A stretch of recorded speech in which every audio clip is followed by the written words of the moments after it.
بتعاني من الكحة؟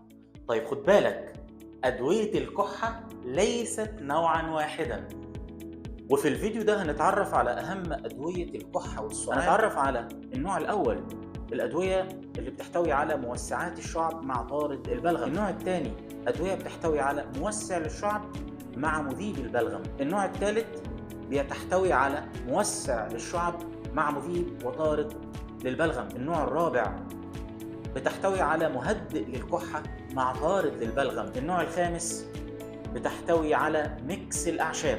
النوع الأخير بتحتوي على ميكس البرد والكحة. يلا بينا مع شرح جديد ممتع ومفيد عن أنواع أدوية الكحة والسعال على قناة الدواء ببساطة مع دكتور مصطفى، على الفيسبوك، على التيك توك، على اليوتيوب، وكمان على الانستجرام. أهلا بيكم.